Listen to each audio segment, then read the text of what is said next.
The heavy sleep. Why your body can't rest when your heart is full. There's a kind of tired that sleep can't touch.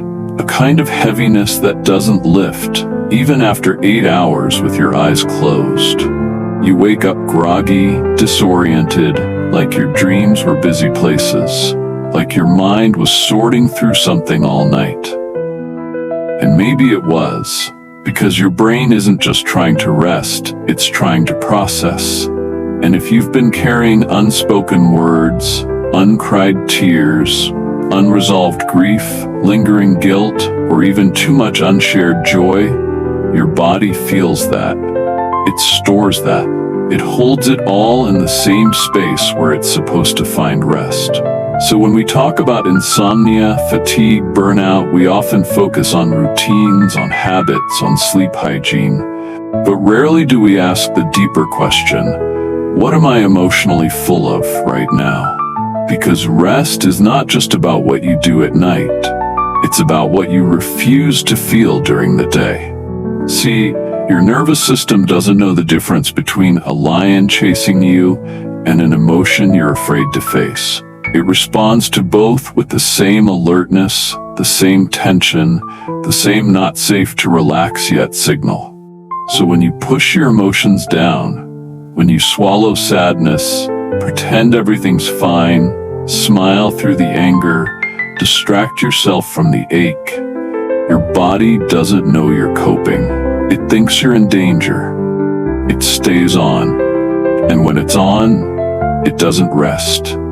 This is what I call emotional congestion. It's not dramatic. It's not loud. It's subtle.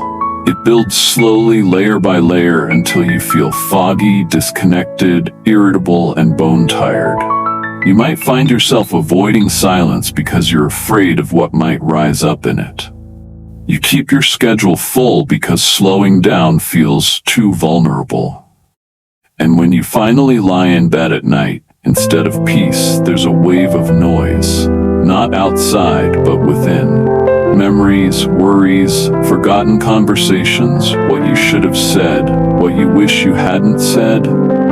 All of it comes rushing up when the distractions fade. That's not random. That's your body trying to finish an emotional loop that never got closure. But here's the thing. Emotions don't go away just because you ignore them. They go underground, into your muscles, into your digestion, into your breath, into your sleep. They wait there until you're ready to feel them. And most of us are never taught how to feel. We're told to manage, to move on, to be strong. So we learn to survive with a full emotional inbox, never deleted, never sorted, just minimized in the background. But the cost of that is rest. The emotional body, where feelings go when you don't feel them. Your body remembers everything your mind tries to forget. Every feeling you've swallowed, every word you didn't say, every tear you held back, they don't vanish. They relocate into the chest that always feels tight, the stomach that flips for no reason, the jaw that clenches in your sleep, the skin that flares up when life gets overwhelming, the back that aches even though you didn't lift anything. This isn't weakness, it's biology. Because the body is the subconscious. It stores what the mind doesn't know how to process, especially emotion. Modern life teaches us to live in our heads, to rationalize, to suppress, to intellectualize. But emotions aren't logic, they're energy. They move through the body like waves. And when those waves get blocked by fear, by shame, by culture, by trauma, they build up inside. That buildup is emotional congestion. And just like a city with blocked traffic, nothing flows smoothly when it's jammed. Your thoughts feel chaotic, your reactions are out of proportion, your sleep becomes disturbed, your system stays on edge. You might feel it as anxiety in the chest, or a lump in your throat when nothing's physically there, or chronic fatigue that no amount of rest fixes, or the inability to sit still, not because you're hyper, but because stillness feels unsafe. All of that is the language of unprocessed emotion. Sometimes your body grieves before your mind allows it. Sometimes your gut feels the betrayal before your brain admits it. Sometimes your nervous system tenses up the moment someone walks in the room because it remembers the energy they bring, even if your thoughts don't register it yet. This intelligence is ancient. It's real. It's not psychosomatic. It's somatic. Period. The emotional body is always communicating, but because we're so used to ignoring it, it speaks louder. Through insomnia, through skin flare-ups, through IBS, through migraines, through restlessness. These aren't just symptoms, they're messengers. They're saying, there's something you need to feel, there's something you need to hear. But here's the beautiful part. When you start listening, everything begins to shift. When you give your feelings even a little space to exist, not explain, not fix, just exist, your body starts to release. The tension softens, the breath deepens, the heart slows, the energy blocked in your chest starts to move, and eventually the sleep comes. Not forced, not hacked, but allowed. Safe to feel. How to gently make space for suppressed emotions without getting overwhelmed. Most people aren't afraid of feeling. They're afraid of getting stuck in the feeling, of falling into sadness and not finding their way out, of touching grief and drowning in it, of letting anger rise and becoming someone they don't recognize. So they avoid, they numb, they distract, not because they're weak, but because no one ever taught them how to feel safely. No one ever said, you can feel this and you will survive it. The truth is, emotions are like waves. They rise, they crest, and if you don't resist them, they fall. The danger isn't in the wave, it's in holding it back. It's in clenching around it so hard that your body stays braced all day, all night. And that bracing is what keeps you wired, what keeps you from resting, what keeps you from sleeping.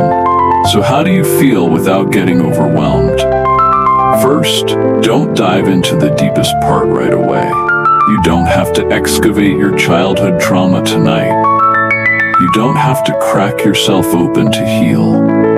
Start small. Feel something real and stay present.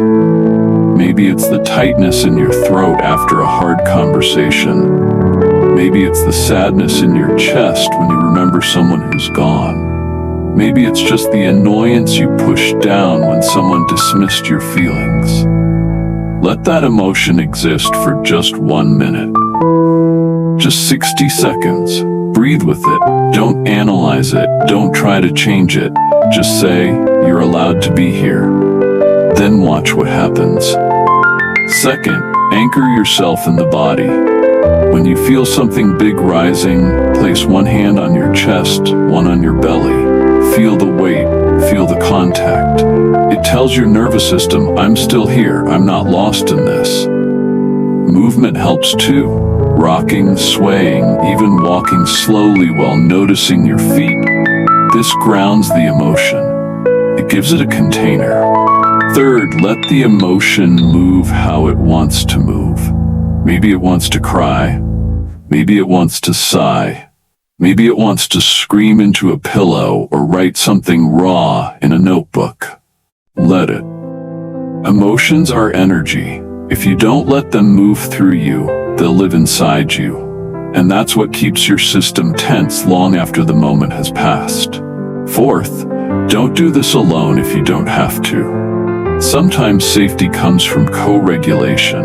Another human being who says, I'm here with you. I'm not scared of this. You're allowed to feel this, and I'm not going anywhere.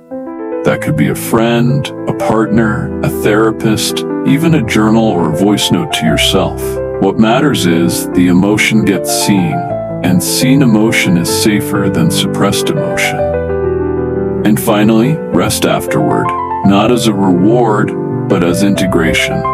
drink water, wrap up in a blanket, take a nap, let your system digest the experience. Feeling is work. Emotional processing is metabolically expensive. That's why it affects your sleep when it's backlogged. But the more you allow small waves to pass through during the day, the less your system needs to do that work at 2 a.m. You don't need to heal everything to start sleeping better. You just need to give your emotions somewhere to land. The nighttime mirror. Why emotions surface most strongly when you're trying to sleep.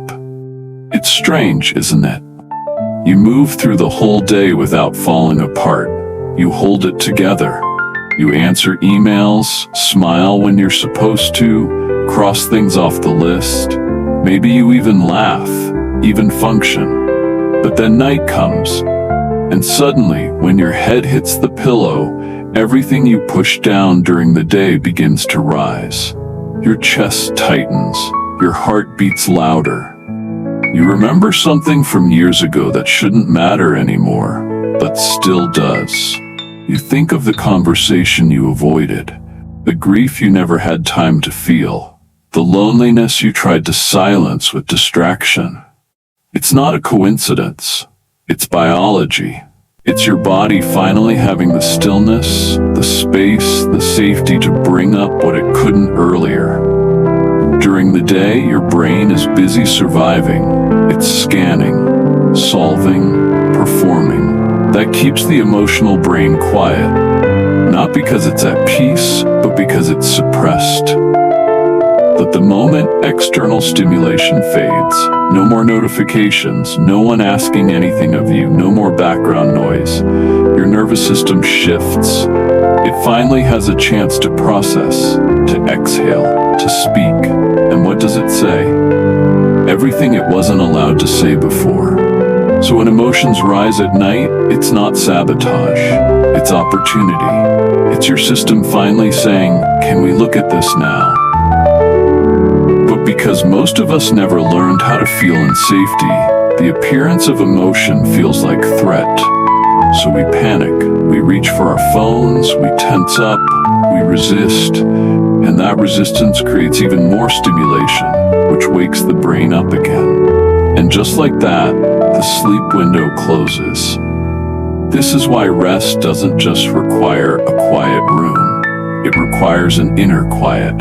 Not an empty mind, but a held mind. A space where what rises doesn't feel dangerous. And that kind of internal quiet is only possible when we stop judging our emotions as intruders and begin welcoming them as messengers. So instead of fighting what comes up at night, what if you softened toward it? What if you said, okay, I hear you. I'm not going to fix you right now. I'm not going to analyze you. I'm just going to breathe with you. That simple shift from resistance to presence tells your nervous system, we're not in trouble. We're just remembering.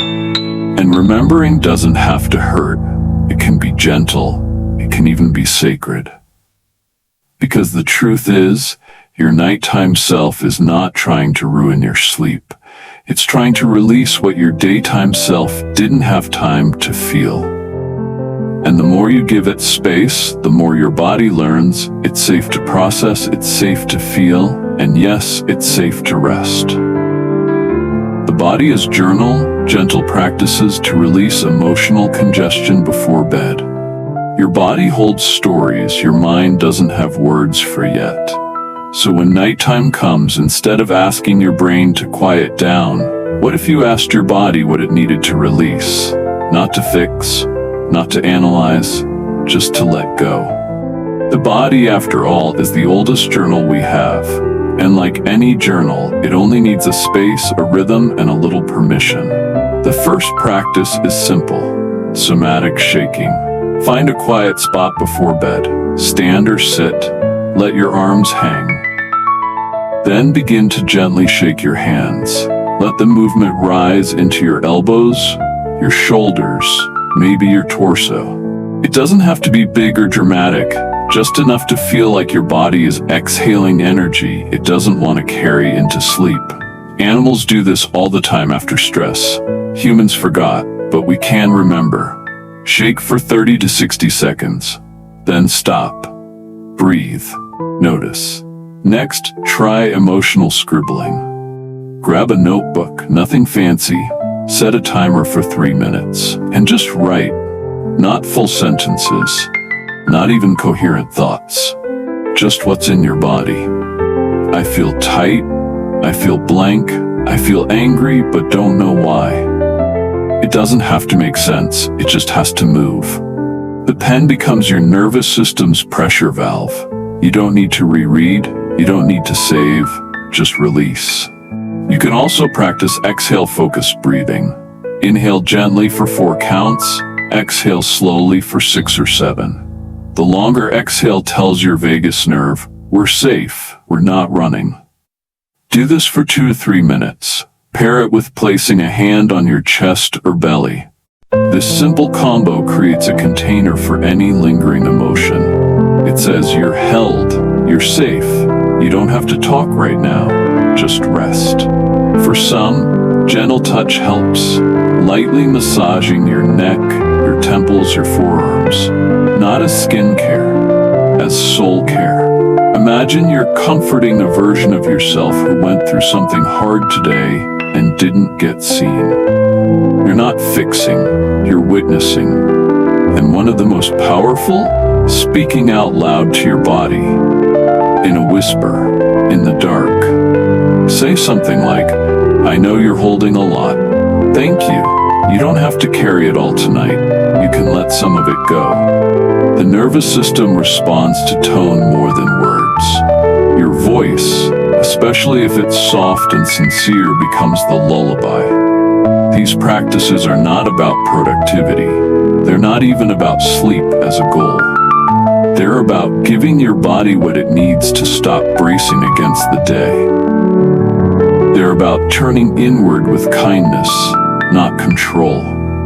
And when that happens, when your body no longer has to carry everything into the night, sleep becomes less of a battle and more of a return. Rest isn't escape. Why you don't have to feel fixed to deserve deep sleep. So many of us treat rest like a reward, something we only get after everything is cleaned up, put away, solved, or completed. We lie down with guilt, believing we haven't earned it yet. Maybe we didn't handle that conversation well. Maybe we didn't finish the to-do list. Maybe we snapped at someone we love. Maybe there's a feeling we're still carrying, grief, anger, longing, and we tell ourselves, I'll rest once I've figured this out. But that's not how rest works. Rest isn't something you earn by being fixed. Rest is something you receive because you're human. Sleep is not the final step after emotional resolution. It's not the trophy. It's the soil. It's where healing begins, not just where it ends. You don't need to be perfectly calm, perfectly regulated, perfectly whole to lie down and be held by the dark. You just need to let go of the war inside you, even if just for a moment. Because here's what's true. There will always be something unresolved. That's the nature of life. It's messy. It's layered. It's full of unanswered questions and open loops. If you wait until everything is in place to allow yourself to rest, you'll never get there. You'll keep striving. You'll keep resisting. And that resistance becomes its own stress. But when you lie down, emotions and all, and whisper to yourself, I don't have to fix it all tonight, something beautiful happens. Your nervous system softens, your breath drops into your belly, your body feels seen, and that's when sleep starts to feel safe again. You are not a machine that needs to finish tasks before powering off. You are not a problem to solve. You are a living being who experiences highs and lows, clarity and confusion, peace and turbulence, often all in one day. And that being deserves rest. Always. Not later. Now. Even if your thoughts are racing, even if your chest is heavy, even if your emotions feel tangled and raw, you can still sleep. Not to escape, but to return. To rhythm, to breath, to a deeper part of yourself that is not broken, only tired. So tonight, maybe say this: I am still allowed to rest, even with this feeling, even with this weight, even with this unfinished chapter. I don't need to be okay to lie down. I only need to be here. And that is enough. Redefining rest. Building a new relationship with sleep, safety, and self-worth. Most of us were taught to see rest as a pause button, something you press in between the things that really matter. Work, achievement, performance, proving. In that model, rest is what you do so you can get back to doing. It's strategic, not sacred. It's tolerated, not treasured. But real rest, the kind that heals, that restores, that rewires the nervous system, doesn't come from obligation. It comes from relationship. From a shift inside where you no longer see sleep as time wasted, but time received. So how do you rebuild your relationship with rest? You begin by redefining what it means to be rested. It's not just waking up energized. It's waking up with space inside you, with breath that isn't shallow, with shoulders that aren't clenched before the day even starts, with a heart that isn't sprinting the moment your alarm goes off. That's rest, not just biological, but relational. Your system trusts you again. And that trust comes from consistency, not discipline, kindness. When you regularly choose to slow down, even if it's just 2 minutes in a quiet room, even if it's just laying your hand over your heart before sleep, your body begins to believe, maybe I don't have to brace every time we stop. Maybe stillness doesn't mean danger anymore. Then comes the second layer, self-worth. Many people don't sleep well because they don't feel they deserve to. Subconsciously, they carry stories like, there's still so much I didn't do, I didn't earn a break, I'm not enough yet. And those stories activate stress, not from external threats, but from internal self-judgment. And the nervous system can't rest when it's being judged.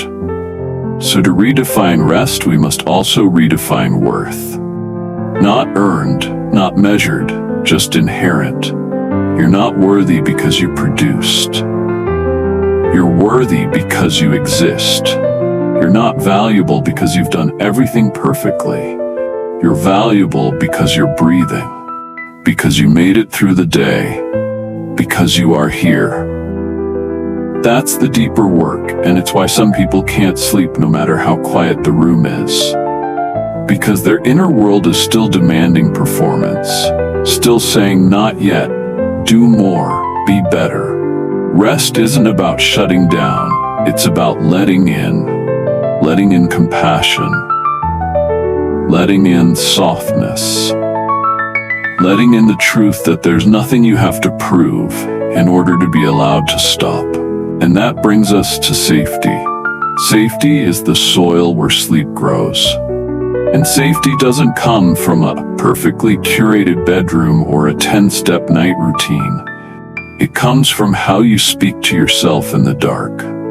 It comes from knowing that you're not in trouble just because you feel something, that your emotions are not threats, that your tiredness is not failure, that your humanity is not an inconvenience.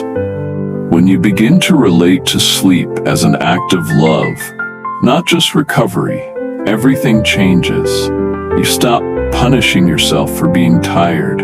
You stop trying to earn the right to lie down. You stop seeing rest as weakness and begin to understand. It's one of the most radical countercultural things you can do in a world that worships overextension. You say to your body, I don't rest so I can be better. I rest because I'm already enough. And when your body hears that, it finally lets go. Rest as a rebellion. Sleeping in a world that keeps telling you to keep going. Everywhere you turn, the message is the same. keep going. Hustle harder, push through, do more, be more. The world claps when you perform, not when you pause. It glorifies exhaustion and masks burnout with words like grind and success. And slowly we start to believe that stillness is laziness, that needing rest is failure, that sleep is a luxury you have to earn. But what if that's the real lie? What if the most powerful thing you can do in a world that demands constant output is to stop? What if choosing sleep, not because you've finished everything, but because you're simply tired, is an act of rebellion? Because when you rest, you're not just recovering, you're resisting. You're saying, I'm not a machine. I will not be optimized to death. I will not let capitalism own my body's rhythm. I will not keep ignoring the cries of my nervous system just to meet someone else's definition of productivity.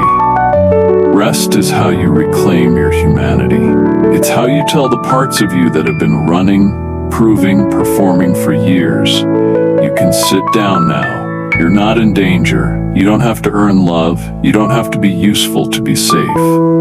And in that choice, something radical happens. You begin to soften. Your breath returns. Your pulse slows. Your body stops bracing. Your mind lets go. And sleep, deep, real, nourishing sleep, finally has room to arrive. You don't have to wait for the world to give you permission.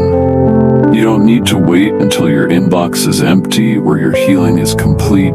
You can rest tonight, not because everything is solved, but because you're done striving for now. Because your body deserves peace. Because your soul is ready to return home. And because rest is your birthright. This episode touched something tender in you. If it gave words to a weight you've been carrying, or helped you realize that your exhaustion isn't a personal failure, but a sign your body needs softness, I'm so grateful you were here. Thank you for making space for this, for yourself.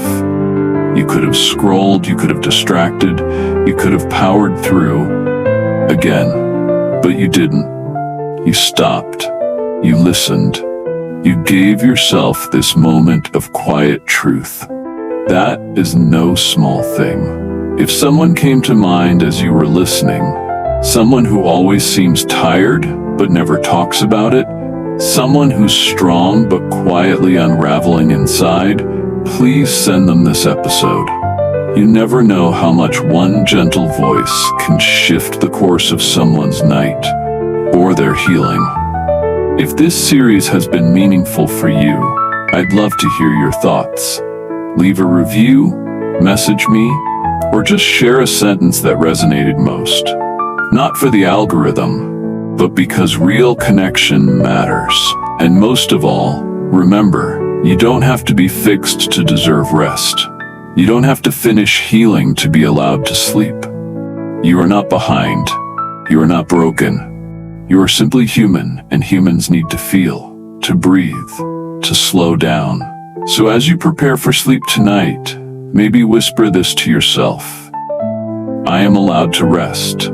Even with this heart full of things, even with this story still unfolding, even if no one else understands it yet, you understand.